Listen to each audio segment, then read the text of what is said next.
नमस्कार। अगर गेहूं की फसल में खरपतवार का नियंत्रण समय पर नहीं किया गया तो गेहूं के उत्पादन में 20 से लेकर 50% तक कमी आ सकती है। अक्सर हमने ये देखा है कि जिन खेतों में खरपतवार ज्यादा होते हैं उन खेतों में गेहूं की फसल का उत्पादन बहुत ज्यादा कम हो जाता है। और अगर समय पर खरपतवार का नियंत्रण नहीं किया गया तो किसान भाई इसको बाद में नियंत्रण नहीं कर पाते हैं। हम जितने भी उर्वरक अपने खेतों में देते हैं, जितने भी खाद हम देते हैं और जितना भी हम सिंचाई करते हैं या जो भी हम अपनी फसल के उत्पादन बढ़ाने के लिए चीजें करते हैं वो सारा का सारा ये खरपतवार खा जाते हैं। इसी वजह से समय रहते ही खरपतवार को नियंत्रित करना बहुत आवश्यक होता है। तो आज हम इस वीडियो में बात करेंगे गेहूं की फसल में उगने वाले खरपतवारों के बारे में, चाहे वो चौड़ी पत्ती वाले खरपतवार हो, चाहे वो साकरी पत्ती वाले खरपतवार हो या दोनों खरपतवार हो, इनको हम कैसे नियंत्रित करेंगे। तो आज मैं आपको वो सारे स्प्रे बताऊंगा जिनसे इस तरीके की सारे खरपतवारों को नियंत्रित किया जा सके और आपकी गेहूं की फसल में किसी भी तरीके की झटका ना लगे।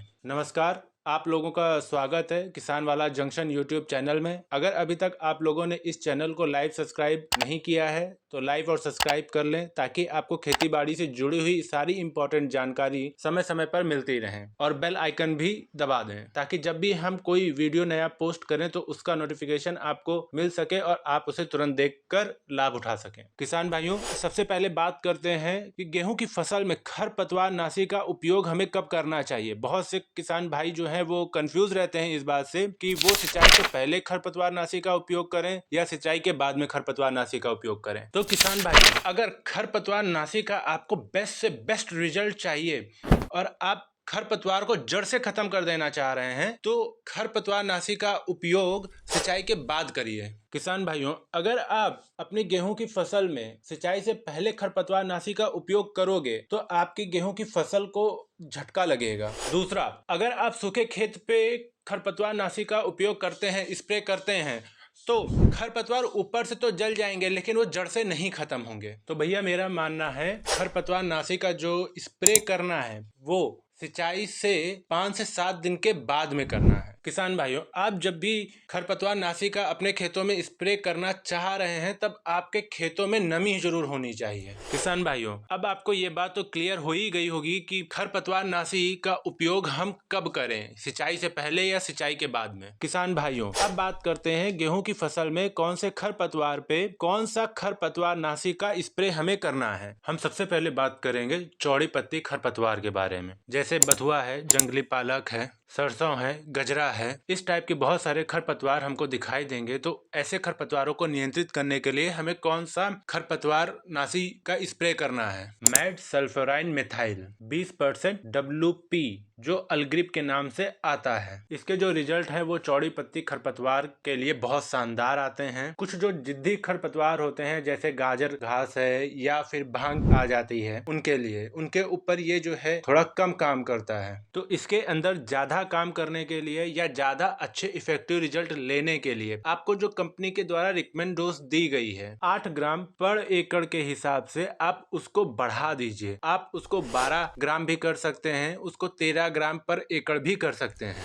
इससे आपकी फसल को कोई भी नुकसान नहीं होने वाला है, बल्कि इसके जो रिजल्ट है वो बहुत शानदार दिखेंगे आपको। तो भैया आपकी फसल में चौड़ी पत्ती के जितने भी खरपतवार हैं वो खत्म हो जाएंगे। ये तो बात हुई सल्फ्योराइन मिथाइल की जो एलग्रिप के नाम से आती है। इसके अलावा चौड़ी पत्ती के अंदर 2,4-D 58% वाला भी आप अपने खेतों के अंदर स्प्रे कर सकते हो। अगर आपको अपने खेत के अंदर बहुत ज्यादा जिद्दी खरपतवार दिखाई देते हैं तो आप इसको 2,4-D 58% वाला स्प्रे कर सकते हैं। 2,4-D स्प्रे भी दो तरीके के आते हैं, एक 58% वाला, दूसरा 38% वाला। अगर आप 38% वाला स्प्रे अपने खेतों में करते हैं तो उसके नुकसान आपको ज्यादा देखने को मिलेंगे। अगर आपकी गेहूं की फसल के आसपास कोई दूसरी फसल होगी तो वो खराब हो सकती है। आपके खेत के आसपास में कोई सब्जी वाली फसल होगी तो वो खराब हो सकती है। तो भैया मैं तो आपको इसको रिकमेंड नहीं करूंगा। अगर आप 2,4-D 58% वाला स्प्रे करने जा रहे हो तो 400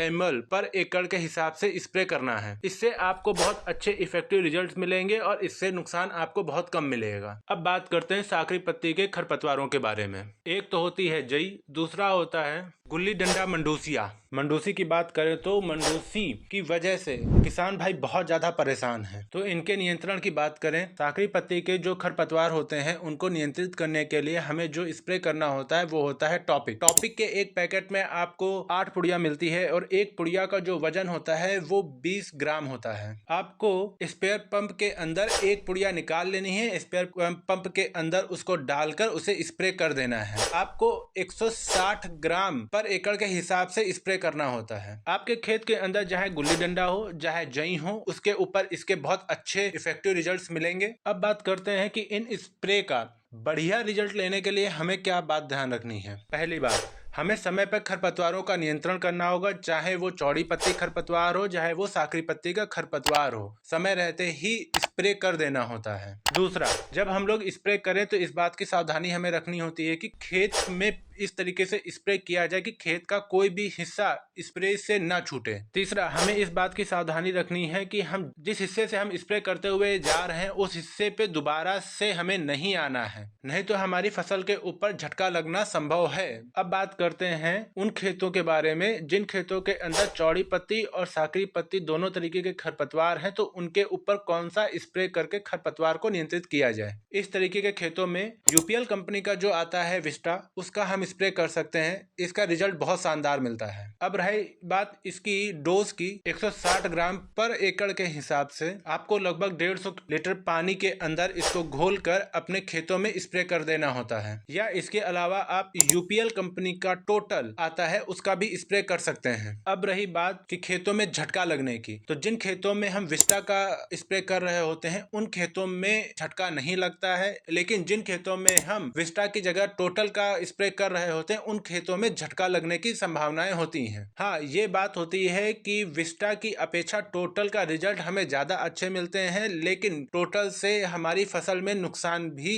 ज्यादा होता है। अब बात करते हैं स्पेशल, अगर आपके खेतों में गुल्ली डंडा खरपतवार है तो उसके लिए आपको कौन सा स्प्रे करना है। जो गुल्ली डंडा खरपतवार है वो किसान भाइयों को बहुत परेशान करता है। उसके लिए जो आपको स्प्रे करना है टॉपिक। आप टॉपिक का स्प्रे समय पर कर दो, सिंचाई के बाद इसको स्प्रे कर दो, तो आपके खेतों में जो गुल्ली डंडा का खरपतवार है वो टोटल नियंत्रित हो जाएगा। आप देखेंगे कि वो जड़ से खत्म हो जाएगा। अगर आप खरपतवार को समय पर नियंत्रित नहीं करते हैं, मान लीजिए कि अगर आपके खरपतवार बढ़ गए हैं, आप उसके बाद सिंचाई करके यूरिया डाल देते हैं, फिर आप उसके ऊपर खरपतवार नाशी का उपयोग करते हैं खरपतवार को खत्म करने के लिए, तो आपको उसके रिजल्ट अच्छे नहीं मिलेंगे। जिस तरीके के खरपतवार उस तरीके के ही आपको खरपतवार नाशी का उपयोग करना है। हमने जो भी आपको खरपतवार के लिए खरपतवार नाशी का बताया हुआ है, आप उनको उपयोग करके खरपतवार को नियंत्रित कर सकते हैं समय पर, और आप अपनी गेहूं की फसल से बहुत अच्छा उत्पादन पा सकते हैं। अगर आप लोगों को हमारी ये वीडियो अच्छी लगी है, इसमें दी गई जानकारी आप लोगों को बहुत अच्छी लगी है और आपके उपयोग की है, तो चैनल को लाइक करें, सब्सक्राइब करें और किसान भाइयों के साथ में शेयर कर दें ताकि वो भी इस वीडियो का लाभ उठा सकें। धन्यवाद।